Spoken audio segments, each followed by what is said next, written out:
Okay, welcome to Into the Channel podcast, primarily about women's football. I'm your host, Dino Decespedes, and today I am joined by my co-host, Mr. Grant Engle. What is up, man? I'm feeling all right, buddy. That was certainly a week of football that happened for a lot of different reasons. Some things happy, some sad for some. But now that I think about it, that's kind of pretty much how it always goes. I mean, I guess sometimes you just kind of leave with a shrug. But you know what? I'm ready to talk a little bit about what happened, but why live in the past? Let's talk about what's in front of us. I like it. Yeah, we had some decent football last weekend. We're still not back to good football yet. I think NWSL wise. I think somewhere the Rust gods are clinking glasses and cheersing each other and exchanging high fives, just enjoying the shit out of what's happening as the NWSL really tries to get back into its groove. Not a ton of goals, but on the flip side, the defense not that great either. So it's a little bit of a conundrum. We'll talk about it, but I think the NWSL season definitely keen to start heating back up here as we head down the stretch. I think we're the playoffs sort of getting into view a little bit. You can kind of start to think, all right, 10, 11 more fixtures until we get there.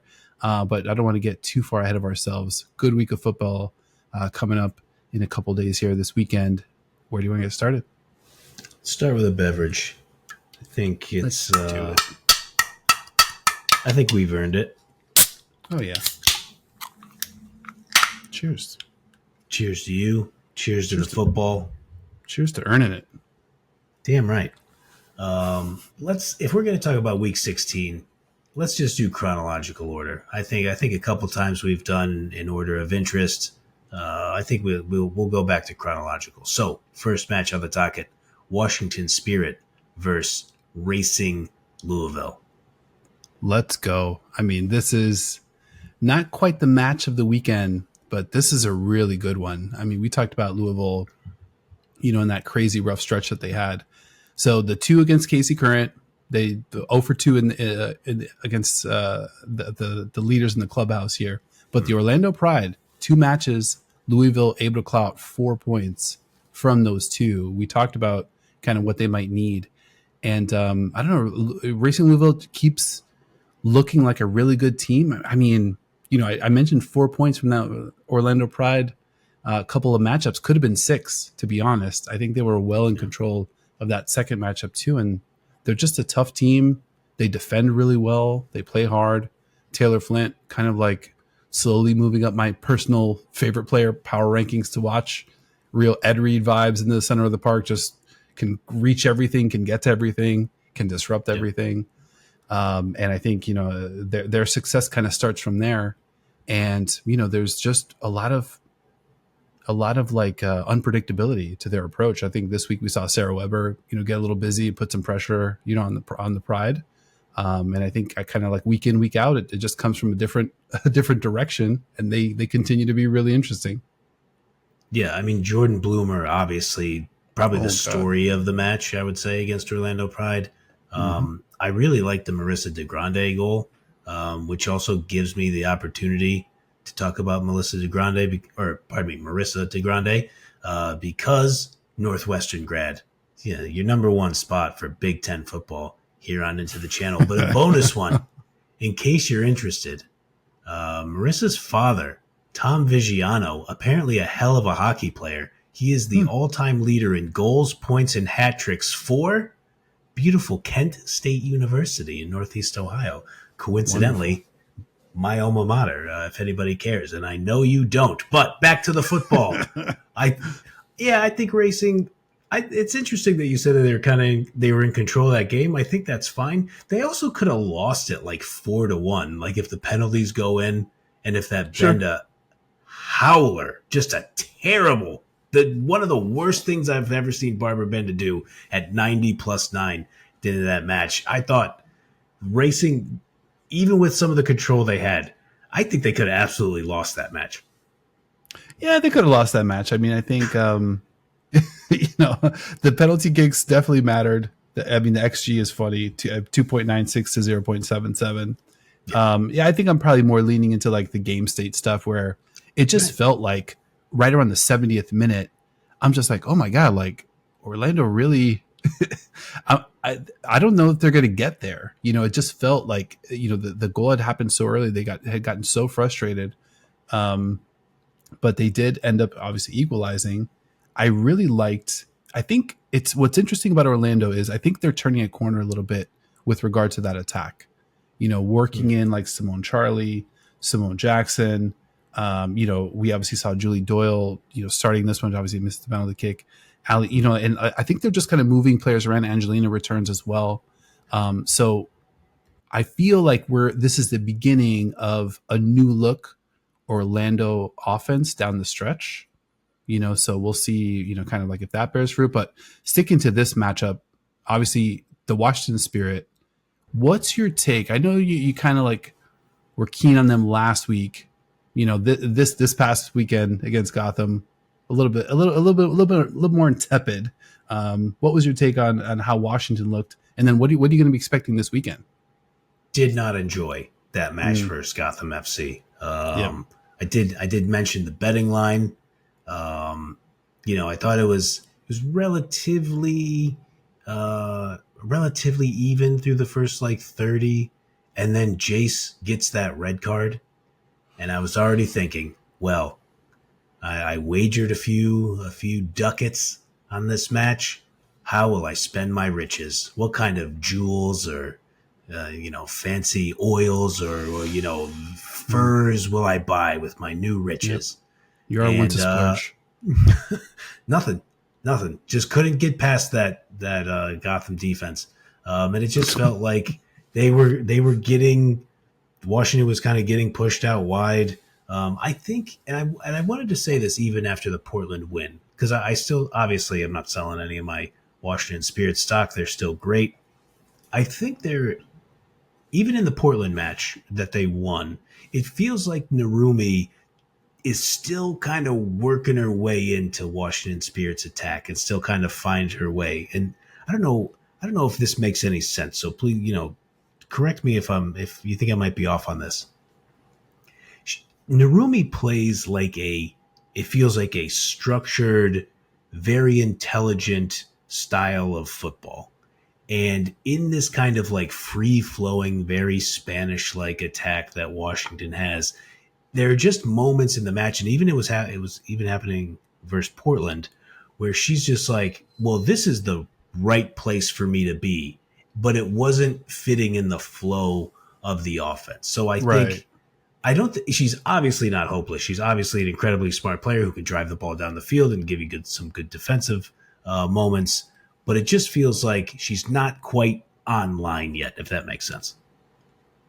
Yeah, I think I agree with that. And I think, watching Washington, we obviously saw the debut of Sofia Cantore, who is probably the opposite of that, like a player that will thrive with a little bit more free flow ability. And I think we see like players like Kawasi can, I think to a lesser extent, Gift Monday, get to kind of roam around and be effective different parts of the pitch. It's definitely an interesting question, and I think it's not just Mira and her positioning, like I wonder if a specific spot on the field where she could kind of like, kind of log some miles, in one part of the pitch would definitely help. But Washington's also playing, through their back line, through Esme Morgan, and like through Gabby Carl, and just kind of like just choosing to go that route to some success. But I think, this Gotham match, I think was real emblematic of like, what else can they go to when things are not working? I think to Gotham's credit, they go down to 10, the Jace red card, very harsh. You can't help but wonder. I don't know if that's Ali Sentinel or not Jace, neck tattoo Jace, grumpy face Jace, Boogie Cousins face Jace, like, like if it's a red, just to say, but either way, credit to Gotham. They locked in. They play. They do that thing where when you go to 10, they just play extra hard, and now it's almost like you're playing against 11 and a half defenders. I found myself kind of rooting for Jess Carter in a moment when she had to go 1v1 versus Kwasi. Very scary stuff. Jess Carter held up in what was effectively a foot race, and then I found myself doing something interesting. Little little subdued fist bump when Jess Carter, kind of stood up to it, which I think that might be my first Gotham FC related fist bump, maybe in history. You come on over to the Lionesses side. England supporters, we need all the help we can get, obviously. Downtrodden. Two-time. Yeah, exactly. No, I welcome it. And I'll say, we talked last week, too, about the Spirits press really disrupting everything Portland was doing.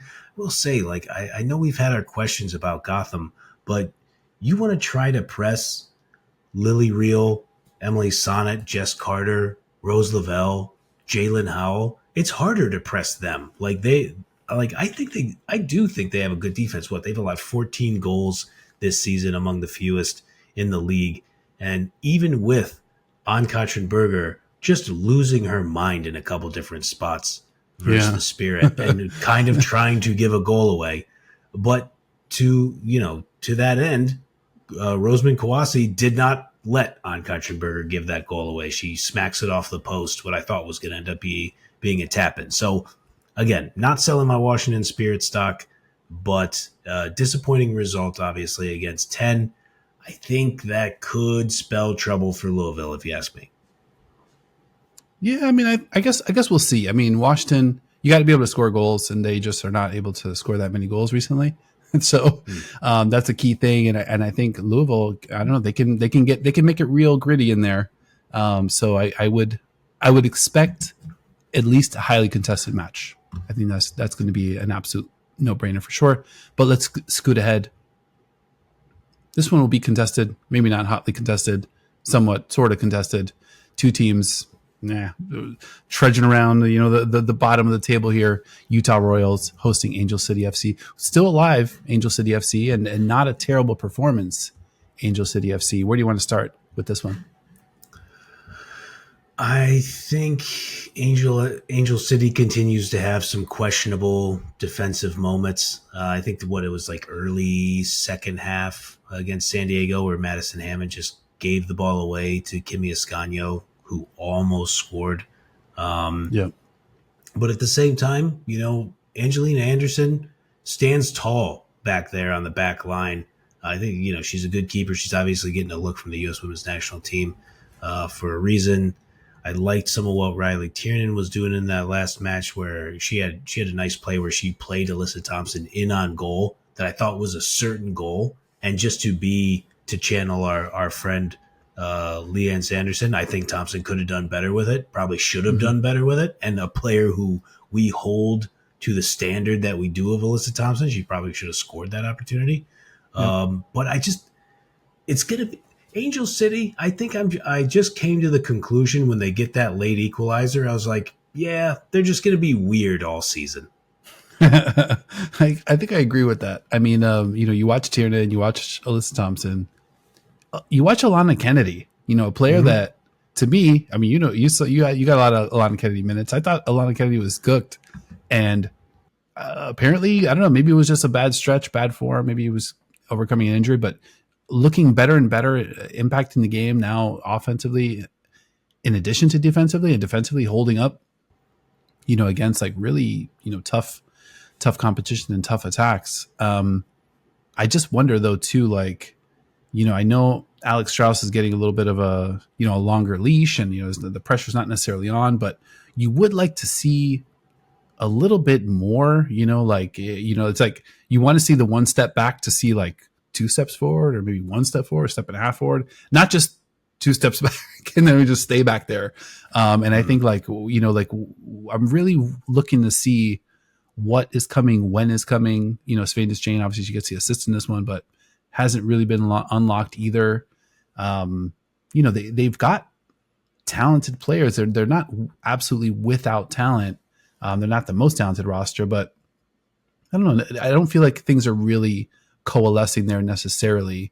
And if you have playoff aspirations, a matchup against Utah, even though you're heading there as the road team, you got to be looking at this being this has got to be 3.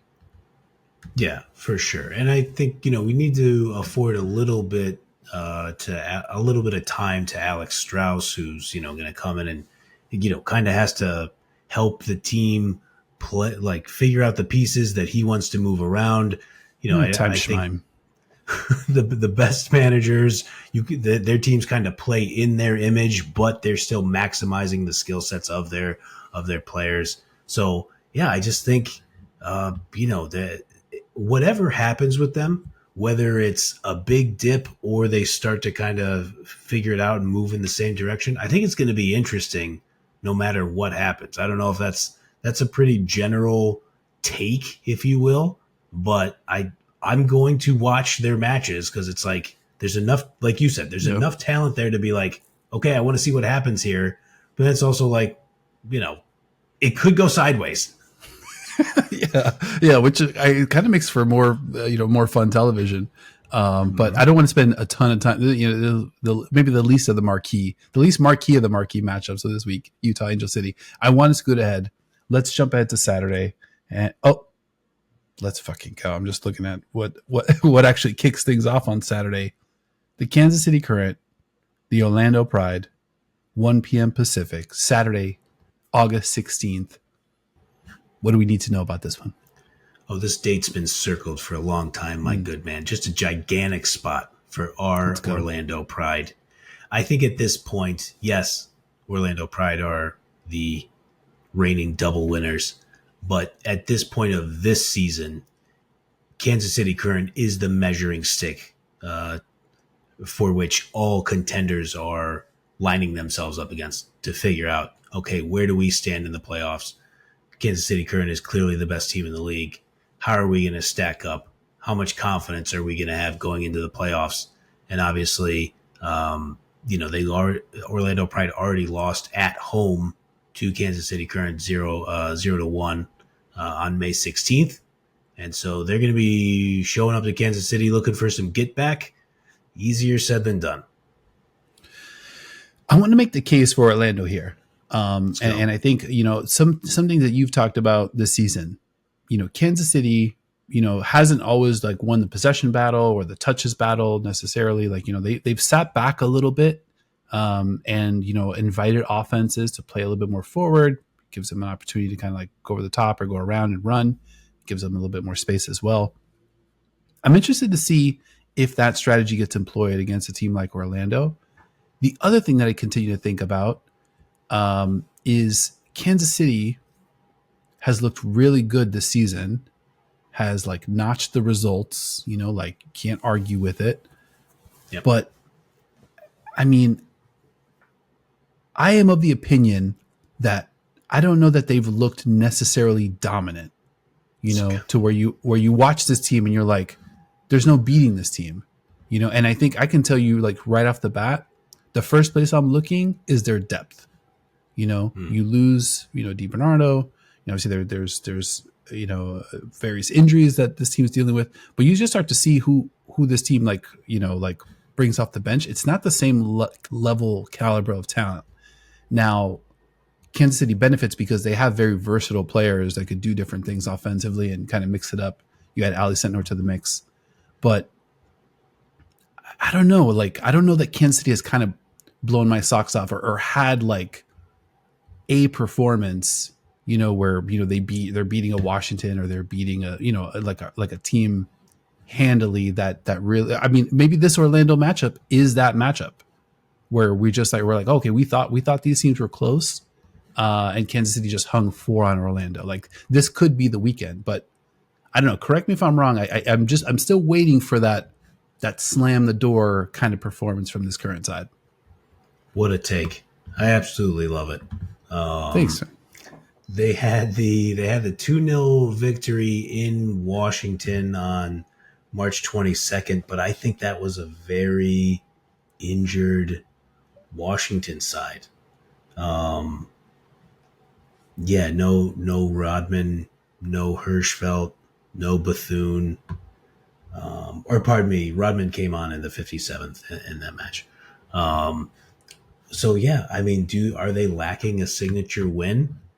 I haven't heard this from anybody else. So good job out of you. I mean, I'm sitting here thinking about these wins, and I do see like they beat the brakes off the teams that they're supposed to, right? Mm-hmm. Like they've been able to pull away. There was that 4-2 win over Racing that was not nearly as close as like the score indicated. Right. Their plus 22 goal differential.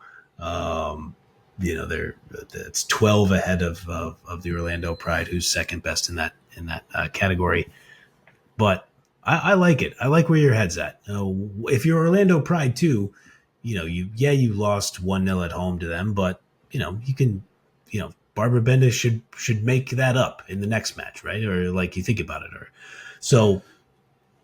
I love it as an idea from you. I don't know if I'm super confident going into Kansas City, like with that kind of atmosphere, but why not? They're the double winners. They shouldn't be scared of anybody. Yeah. I guess maybe it's that my just Eagles fandom shining through where I'm just not afraid of anything going on in Kansas City. I'll talk about that one later, but I think the other thing tactically on the pitch, I think Emily Sams and Kylie Ndanner give Temo Chewinga problems. And I think the reason they're able to do that is because they're so locked in, wavelength wise, connectivity wise. They just are able to it's almost like when they want to squeeze somebody, they both break at the exact same time. They just are on the exact same wavelength. And they've given Chewinga trouble before.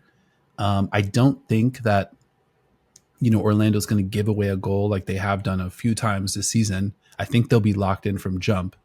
And if Kansas City scores, they're going to have to earn it for sure.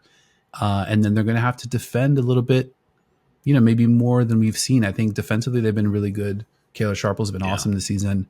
But it's going to be a tall task, especially with a player like, Priska Chalufia, who I thought in a starting spot opposite Banda looked really good. Get a whole another set of headaches on the other side of the pitch to deal with, and a different player profile than Banda. So I think if that continues, could be a really, really fun, maybe playoff preview here this weekend.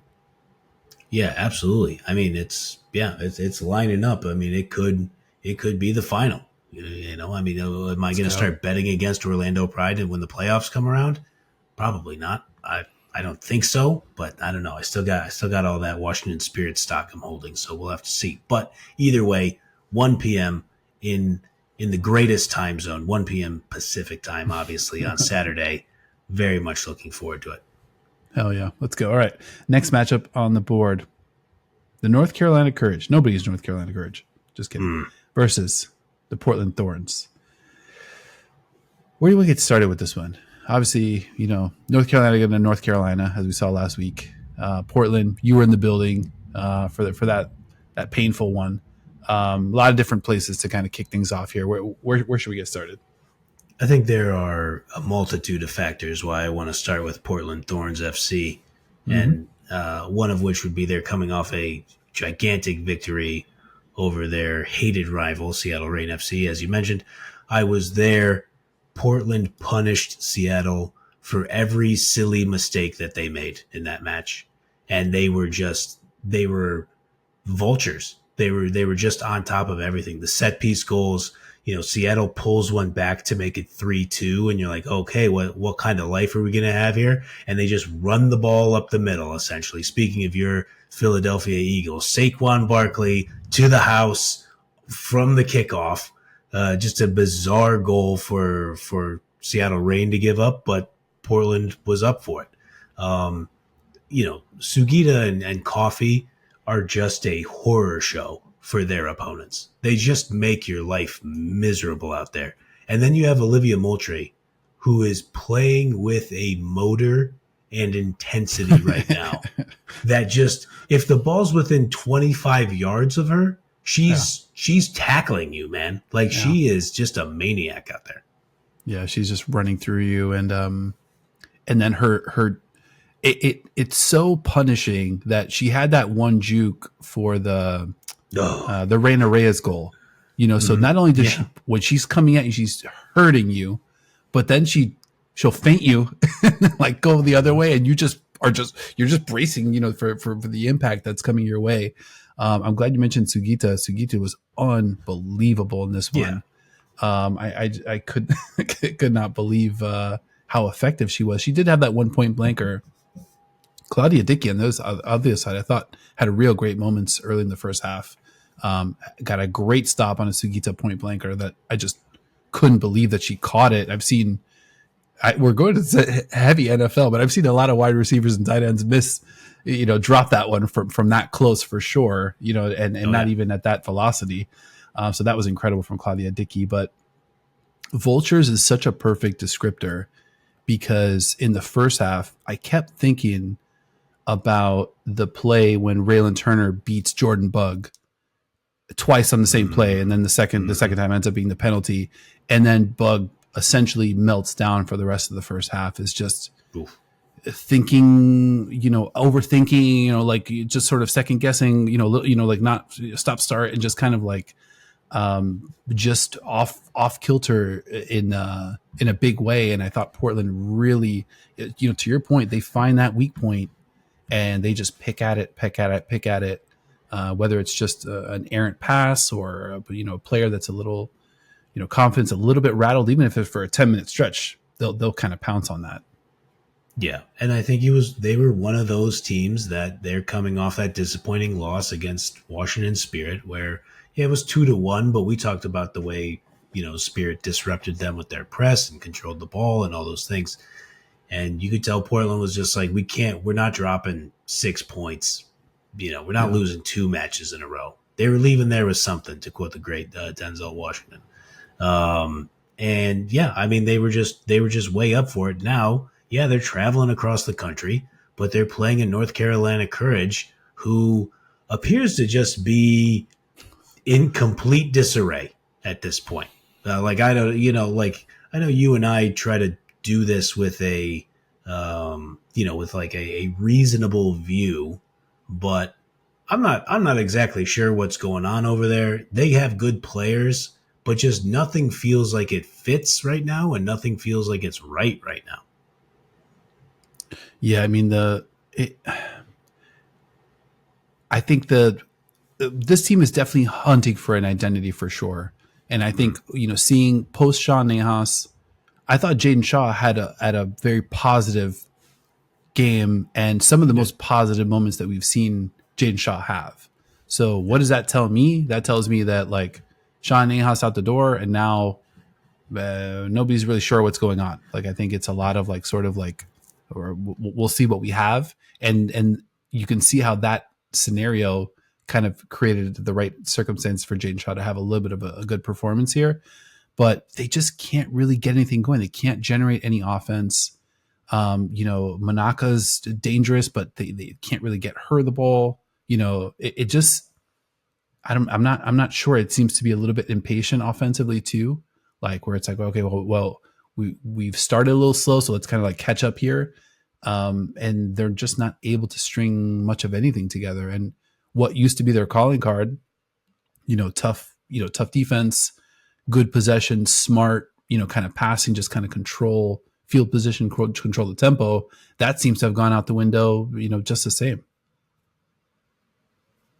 Yeah, totally. I mean, they held the ball versus Houston. It felt to me like they probably had the better chances against Houston. It's just, they're just not able to put it together in the final third, and in the midfield it looks a little weird at times. So I think you nailed it, man. I think it's a great way to put it. Searching for an identity. So, they gotta sit down and think about all the factors that they need to consider and how to get back on the right track. And I'm not sure the Portland Thorns are the team to do that against. Definitely not the team to do that against. I expect a messy game. That North Carolina field, I can kind of picture it just all chewed up, and Jack Nicholson departed yelling in the mosh. I think this is a game going to be in the mosh for sure. And I think Portland's going to thrive. I think North Carolina, this is just probably just not the season. I think we like the, the franchise, we like the roster, we like the talent, but we've seen it time and time again. You have to be able to, by this point in the season, you have to have something that's coalescing in some kind of way. And North Carolina doesn't have anything to my view, that they're like, oh, we could build on this, or we could build on these two things. And it's like, we don't have all 8 or 9, but we've got the foundations of something. I don't think they have the foundations of anything necessarily. Granted, it's only been a couple minutes since Neas has moved on, but that's putting the season in real peril. Yeah, I think you're totally right. So, I mean, I think at this point, they might just need to rely on, whether it's Manaka, whether it's Jaden Shaw, they might need to get a couple moments of brilliance. And with their roster, they should be better than the let's rely on a couple moments of brilliance type of team. Yeah, and I think, O'Sullivan's been good. Ryan Jackson's been good. Yeah. They, like I said, they've got good players. It's just the chemistry is just non-existent. So this is to your point, this is a really, really tough task going against Portland. But let's shift gears. Bay FC, my Bay FC. This is a little conflicted here. I'm rocking my Bay FC, little bandana back here, just to represent. Shout out to the people at Bay FC who are very friendly. Bay FC nice. Hosting. All of a sudden, the reeling, the wobbling, talk about looking for an identity. How did this happen? San Diego Wave trying to figure some stuff out. They're going to head to PayPal Park in San Jose to take on Bay FC. I'm curious. I've got thoughts on this one, but what are you going to be looking for from these two teams? 3 straight draws for your San Diego Wave FC. 2 obviously coming out of the break. Felt like they just got NWSL after dark on that last one with the kind of weird Alana Kennedy equalizer way late after Roby's goal in the 86th, I believe it was. Wave continues to look threatening in the attack, but I wonder how much they're just going to move the ball forward and not score sometimes. I just think it feels like that's been happening a lot the last 2 weeks. But also with Adriana Leon and Delphine Cascarino, there might be 2, 3, 4 week stretches where all they do is move the ball forward and score. So, I think that they could just be on a little bit of a downturn. But I think the one thing I was thinking about, the main thing I was thinking about rather, in that Wave versus Angel City match was a lot of these teams are close enough to being even. Like I think we would probably agree that San Diego has a talent advantage over Angel City. Sure. But like, how pronounced is it really when you go player for player? And obviously we love Cascarino, Corley, Dali, all those players. But it just feels like in this league, in the last 10 minutes of the match, plus stoppage time, what do you got left? What do you have left in the tank? To your point earlier about depth, who do you have coming off the bench?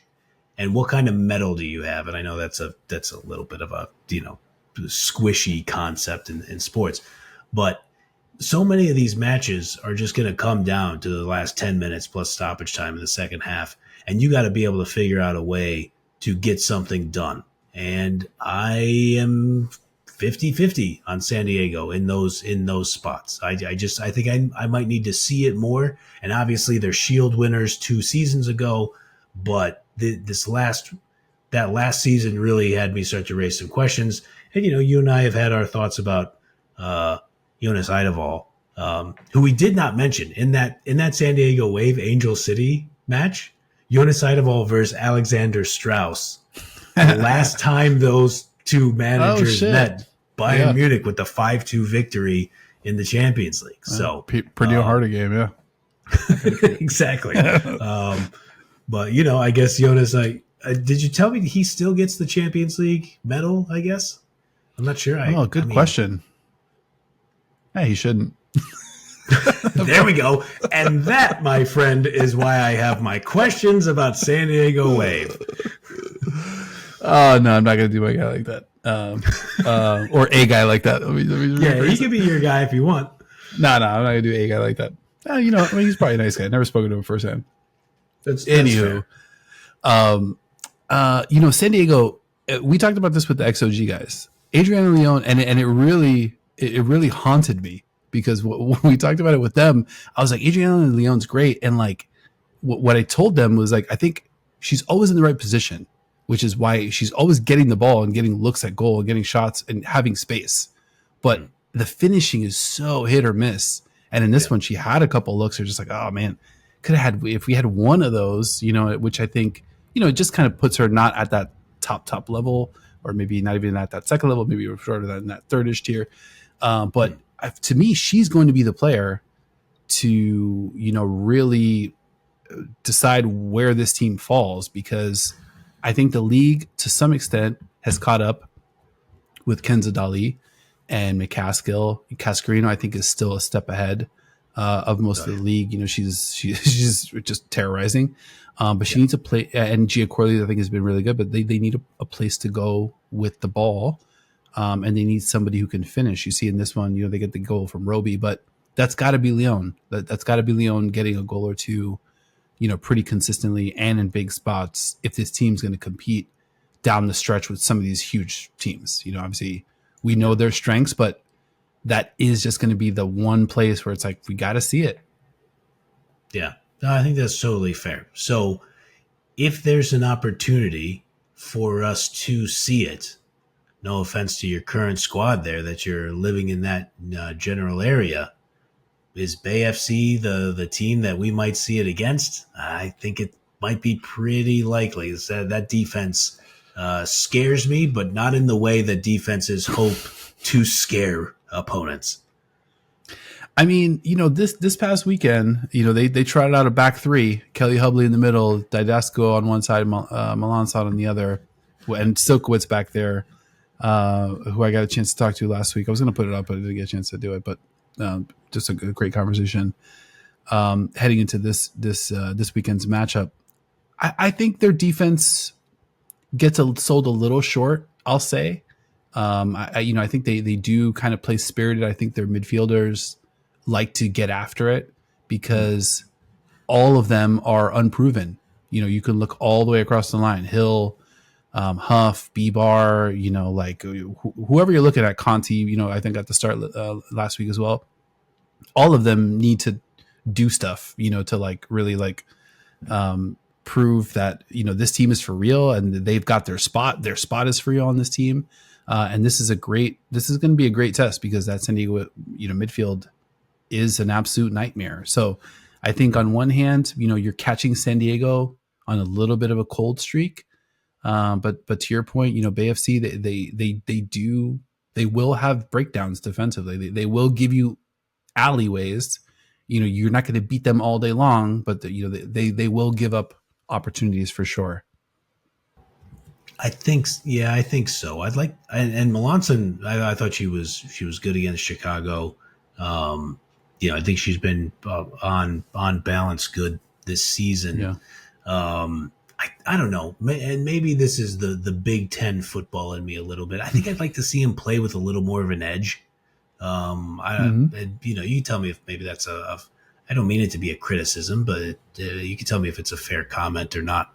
But I mean, I just want to see, okay, we don't have the best midfield, so we're just going to attack you, like in the sense of not even like on offense. Like our defense is going to attack you to try to do everything to muck up the game, win the ball, and then in that mess, try to create some opportunities out of it. And so I feel like if you feel like you might be a little deficient in the midfield, that might be a strategy you try to employ to create counterattacks and things like that. But again, it's another 7 p.m. on a Saturday match. So NWSL After Dark, it's in play.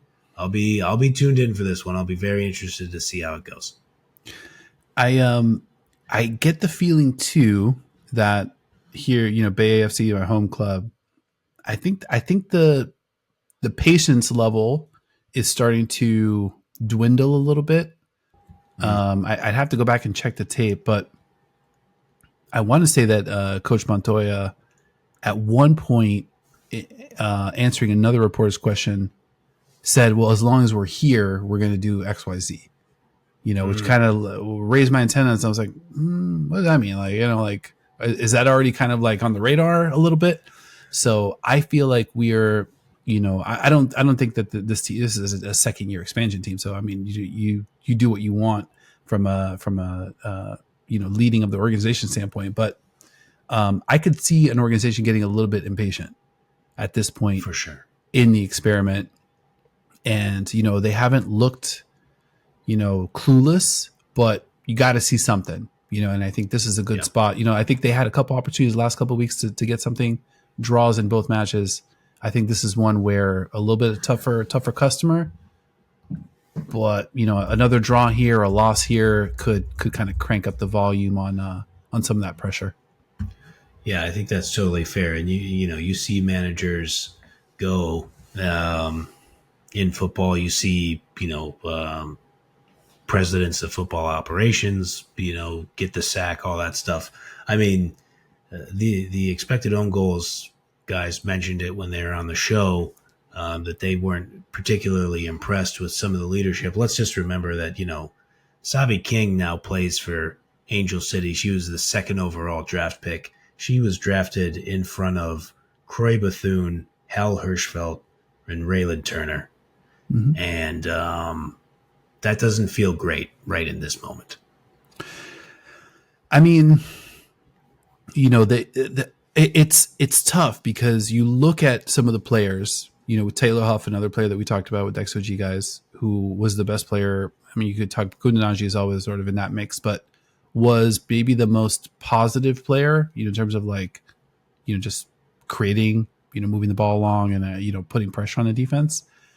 This is a young player, first year in the league. So it's like you're looking at some of these. Hannah Bebar as well. I think I always forget if she's Harvard or Duke or Harvard, some combination. Silkovitz, another player, kind of like earning the first real deep NWSL minutes of her career. So it's like, I'm not sure how you look at this team and be like, well, why aren't we better? Why aren't we like fifth or sixth or fourth or whatever? Knowing that, this is how it was constructed. And then the other thing was talked about on the broadcast. Kundanagi needs another player up top to run with her. Like, it fucking sucks. Like, she's up there and it's like she's doing wild shit and like just running around in and out and looping around. And she kicks it one way and just run around you the other way. And like, you can't believe some of the stuff she's doing. And again, added another handful of almost goals to her tally. It's now probably in triple digits, but she just needs another player up there that she could, just to kind of like alleviate some of the pressure, give her somebody else to dish to. Hawking was involved early in this one, but that kind of faded down the stretch. I think they were thinking Oshwala would be that player, but I don't know. It would seem a little unfair, but I would understand. It's like, hey, second year, we want to see something, especially considering this team was a playoff team last season. That totally makes sense. And just for the live fact check, good job out of you. Hannah Bebar played 2 seasons. As far as I can tell, 2 seasons. She played multiple seasons for the Harvard Crimson and then in her graduate season for the Duke Blue Devils after a transfer. So look at you. Got them both right. I mean, I haven't lost. Beat right. We haven't. The newborn hasn't arrived just yet, so I'm still getting decent sleep. We'll see. That'll start to deteriorate soon enough. Let's go ahead though. We're running way into overtime.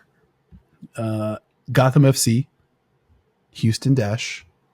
This one a Sunday affair. The only Sunday affair. Sunday 1 p.m. Pacific.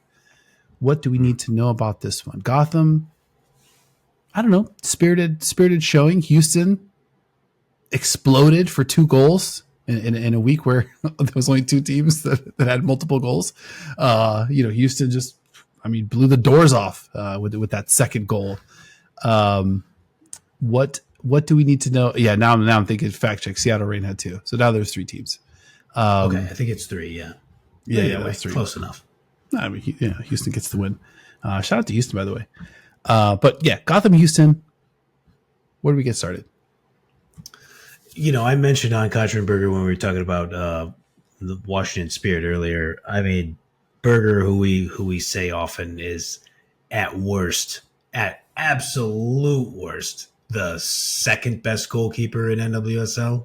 NWSL, hell yeah, definitely. I mean, I guess in terms of accomplishments, she's probably the best. I just think like pound for pound, like Lorena, her size, her diving ability. I just love her as a keeper. And then Kaylin Sheridan, Kaylin Sheridan, I mean, goal. Oh my God, the Kaylin Sheridan goal. Oh my God. Yeah, I mean, it should have been a goal. It should have been a goal against Kaylin Sheridan, but that dive that she made, reminiscent of Berger. We talked about like rarely getting fooled, and that one was when I was like, "Oh fuck, she got her." And then I was like, "Oh, what a save!" I was just like, like just from the angle, I was like, "Oh, that's in." But yeah, unbelievable. I mean, the goalkeeping in 2025. This is the year the goalkeeper's got to be. Yeah, it's absolutely fantastic, and so that's what makes it so tricky. I was thinking about these goalkeepers in the league when Dickey made that save that you talk about on Sugita, where she just like makes herself big and then somehow just traps it in her stomach like from point blank range. She had a couple other saves, we'll talk about Seattle Reign. They could have lost that match 7-2 if it wasn't for Claudia Dickey. But going back to Berger, who uncharacteristically was just making multiple dangerous moves against Washington, almost gave away, it felt like, 2 goals. I still, man, I think I'm very interested to see Yasmin Ryan line up against this Gotham defense. Like I mentioned, they've conceded. Yeah, like you never know. And I mean, maybe she's just happier in Houston, even if they're not contending. Maybe she's a big fan of the food. I've got something on that not contending real quick, because you talked about like these teams being close together. There's a fun little band between 7 to 12 in the standings. So let me do a little episode of Tiers football real quick. Casey, tier of their own, whatever. I threw a little curveball earlier, whatever. Second tier. I was doing a thing. I appreciate that. Orlando, Washington, tier 2. I think we agree with that. Tier 3, San Diego, Portland, Seattle. I feel like those teams are sort of in a clump, and then we get to 6 teams separated by 6 points. Racing Louisville, Gotham, North Carolina, Bay FC, Angel City, Houston Dash. Not dead yet. Not dead yet, Houston Dash. They go late into this match. Stop me if you've heard this before. Stoppage time. Ball goes in. Sophie Schmidt, the killer, just slams it home. I'm not a historian. That might have just been the second time it's happened, but it happened 2 weeks in a row. And Houston, big win, and now a chance to, I don't know, Gotham. Are they catching Gotham at a good time? Maybe. I mean, Yasmin Ryan did so much on that. She did so much work to get that winner to Sophie Schmidt, or to get the ball to Sophie Schmidt to deliver the winner. Let's just say. I mean, there was some of that too, where I'm just like, okay, do I need to be? How encouraged should I be for the Houston Dash getting a late victory over the North Carolina Courage, or should I be a little discouraged that Houston Dash needed a very late winner over a team that's in complete disarray? I don't think that's not fair. Right? That's not fair. No. Yeah. So I think I'm here to tell you, we talked about it a couple weeks ago, like Houston Dash are better than they were. This is not the Houston Dash from last year. They clearly have some things going in the right direction. So I think we have a game on our hands. It's just we haven't seen an Esther Gonzalez game lately, that not in a Spanish uniform, and that's looming, my good man. That's out there. I'm glad you brought up Esther. I'm kicking myself for not having the stat, but anybody that if you've got the free time, go look up the number of shots that some of the top players in the league get. Banda, Chawinga, Esther, Kuninaji, and then compare that to the touches in the opposition box. Esther gets a shot like 2 or 2.5 times as often with the like you get her the ball and the ball's going toward the goal. It's just the frequency of it is freaking off the chart, and it's like it blows away every other top attacking goal scorer type player in the league. She's incredible, but they have to have players to get her the ball. Like, I mean, it's a real issue. You lose Jace, that sucks, but that's not really Jace's game necessarily. She is creative and she can dish, but this is another team that's got to find, like, it's one of those things where it's like, all right, Esther's sharpie and then it's like, what do we do to kind of maximize Esther's impact? Because she is absolutely balling. It doesn't matter. International, Spain, Euros, doesn't matter. NWSL doesn't matter. No distribution, no service, doesn't matter. Like, she is just a goal machine.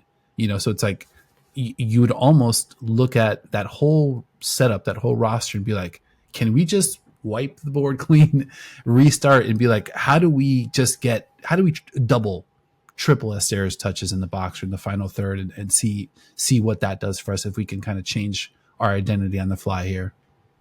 Yeah, that, my good man, is a job for Juan Carlos Amaros.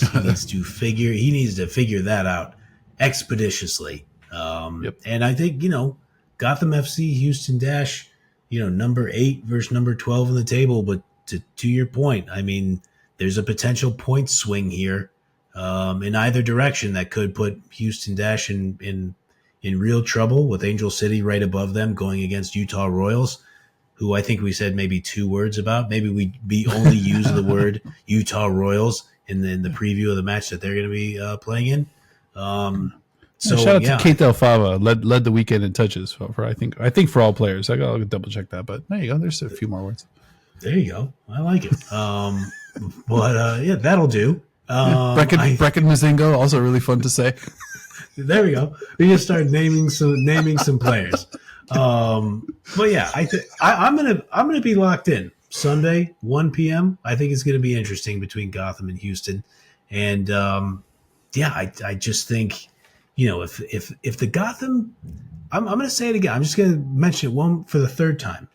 If the Gotham defense is what I think it is, with Berger behind them, then they can start to climb a little bit. Like, I don't think that they're not going to get to top 4, but we've seen in this league, if you can just be a lockdown defense, then you can frustrate teams and win on the counter. And when you have a stare up there, you give yourself a chance. But they need more than a stare. They need a healthy Rose Lavelle. Midge Purse was out there for a little bit. I think did she get a couple minutes? She did, yeah. She came on with like late 80s. Super late against Washington. Yeah. So yeah, like they got to figure out the attack, but with that defense, I think they're going to be a threat. The only reason I know Midge Person came on is in my notes I wrote real Royal Rumble vibes, because it's like, Trinity Rodman's coming on. Midge Purse. It's just like all these famous players, like one at a time. Like, it wasn't 2, it was just like one at a time, just drips and drabs, like the last half an hour of these, awesome. I don't know, very, recognizable faces. But I'm with you, man. I think it's going to be an interesting matchup. I think Houston can really push this Gotham side. And I think, to your Gotham defense take, it's going to come down to team defending. Are those midfielders going to want to do that work? Are those attacking players, the wingers, want to come all the way back and like really mix it up? And can that team continue, like, as a team, to commit to defense? I think they have that in their DNA. We saw it. They go down to 10 and they locked everything down, and that was pretty impressive, pretty spirited.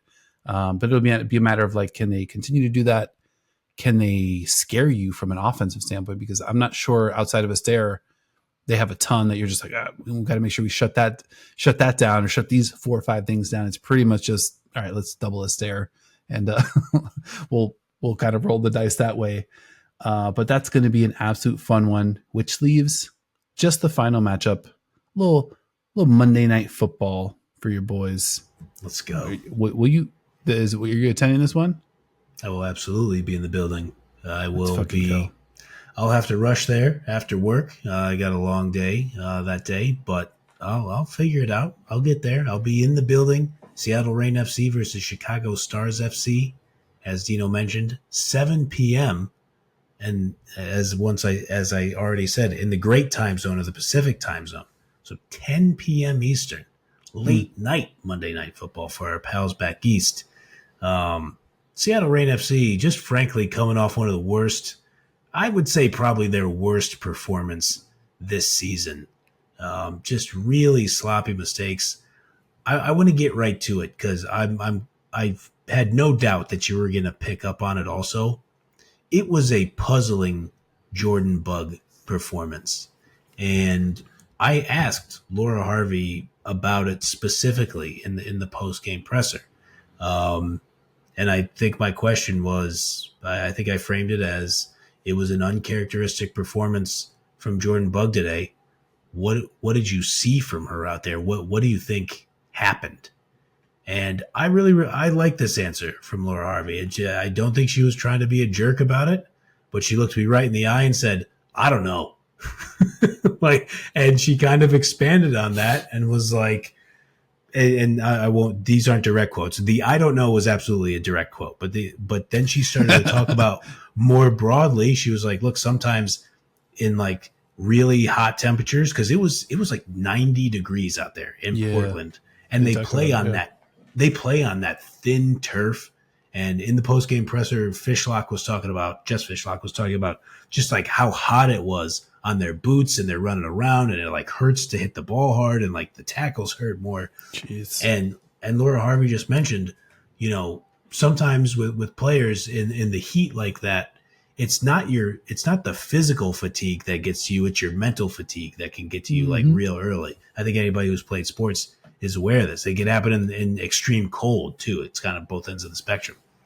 But Harvey had just said like she couldn't pinpoint it why Bug seemed so off in that match, and rightfully so. It was just like it's interesting to say, to like kind of throwing my question back to me. She was like, it was an uncharacteristic performance to your point, but she's a teenager, so that it's good. It's pretty amazing that that's an uncharacteristic performance from her. I don't expect to see it many more times, but I think it kind of underscored the entirety of the match for Seattle against Portland, that just not a lot of players played well. Yeah. And I mean, we talked about the Jordan Bug situation. I think, when a player gets you in a way that is uncomfortable, like it just takes some time mentally to kind of like check back in on that. And yeah, you add the weather to that, maybe a little dehydration, and like, those things compound, and these are just at the margins, but you had 4 or 5 of those at the same time, and it does get tricky. But yeah, I think to your point, maybe it is characteristic of a teenager player. It doesn't matter who it is. It's just a function of like, lack of, some experience there. But I was a little puzzled with Laura Harvey's lineup, to be honest. You think about all these attacking players that have been brought in, and then you kind of roll out sort of a packed midfield, and then Jordan Huitema up top, and you had Darlene out on the left, who was getting active, and it didn't feels like Darlene's been moved around a little bit this year as well, but yep. I felt like this was a weird attacking unit to put forth, and then once the game kind of goes off the rails a little bit, you could see that it just makes it tough to find a way back into it. No doubt. And I think, I pointed out, so I'll go back to the post-game presser, because I actually got to ask some people about these things. So that's kind of the information that I'm working with here.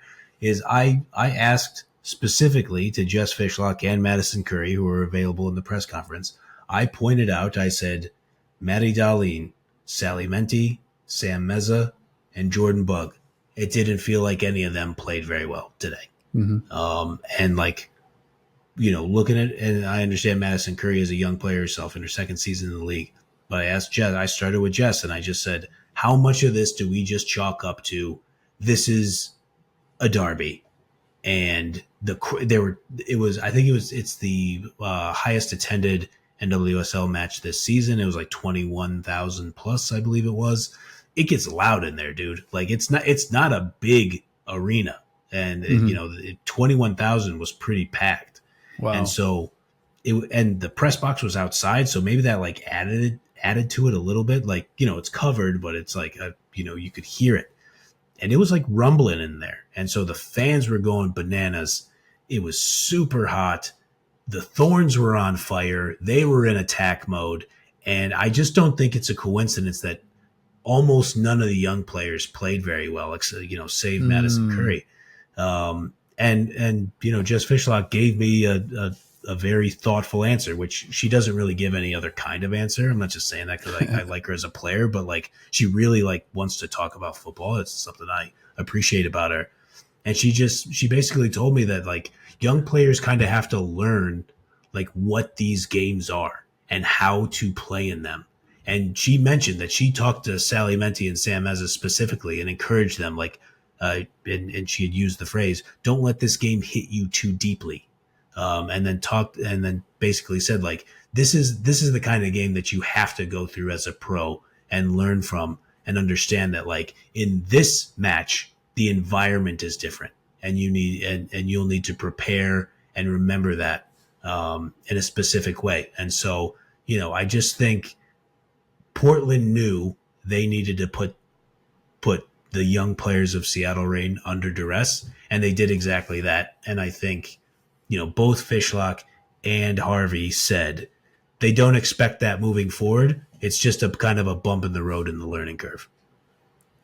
That's such an easy to overlook factor, right? Because it's not just big rivalry game, but all the coverage. I'm not even remember like they were really like playing up the rivalry week, sort of stuff, and it's like thinking about Orlando versus Louisville. It's like the battle of the purple lavender hued teams. I guess that's a rivalry, but the Portland Seattle one, they went really hard on just kind of like what this rivalry meant. You have to imagine some of that trickled through to the team, so it's not just you got to show up there and deal with it. But it's the whole lead up of being like, oh, this is a big deal. This is a big deal. Hey, we're going to be watching this now.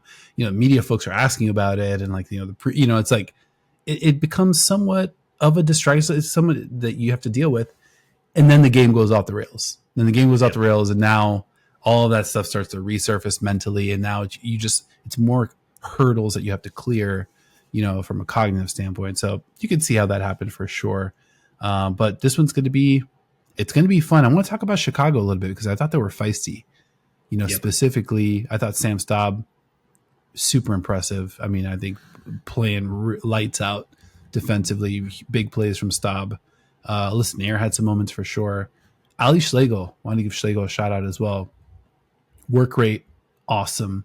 I think it's almost like, she's almost calibrating from a career standpoint where she's sort of like settling into maybe like a post Mal Swanson Chicago attack, kind of like carving out like that 1A like role, which is cool to see. She got Luzmila as well, Jamise Joseph, still not active, but I thought Schlegel, I think Schlegel's going to be really good. I think she's going to continue to get better. She kind of reminds me a little bit of Alessia Russo, with like what she's able to do. She's able to spin both ways. She'll go in wherever there's a lane or space, she'll go, and I think her work rate's awesome as mentioned.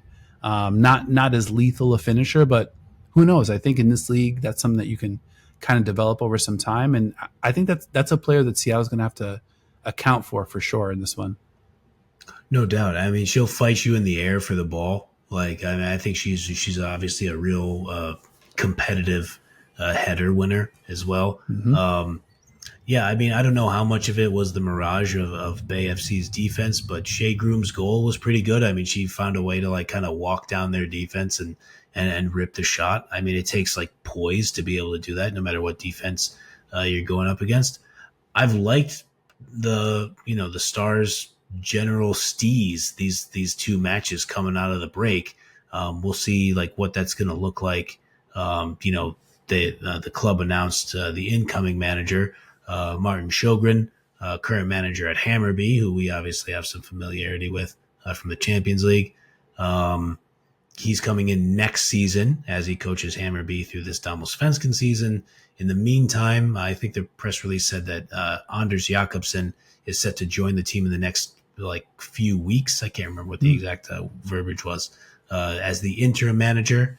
And current interim manager, Ella Massar, will stay on as an assistant to Jakobsen. So I'll be interested to see how all that plays out. But I think, for whatever it's worth, Ella Massard, the third manager this season for Chicago Stars, it feels like they're playing better under her. So, again, we talked about her experience. She's played in leagues all over the world, from Bundesliga, Division Noon Feminine, as it was in France, etc. Top Syrian, Damosvenskan, NWSL, all those. It just feels like Chicago's a little feistier than we expected, especially after the start of the season. I agree with that. Yeah, and fun to see. Should make for a good seventh of 7 week 16 matchup. So we'll be locked into that one Monday night. That'll be fun to. I'm glad we're getting this football spaced out a little bit. That'll help your boy for sure. And then quick episode calendar. We're probably going to stay on this weekly cadence for at least the next few weeks, NWSL wise.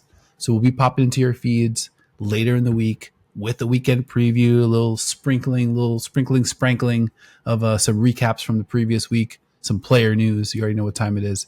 So definitely keep it locked. And then, we're just 2 weeks away now from that August 27th date. You talked about, dates circled on the calendar in Sharpie.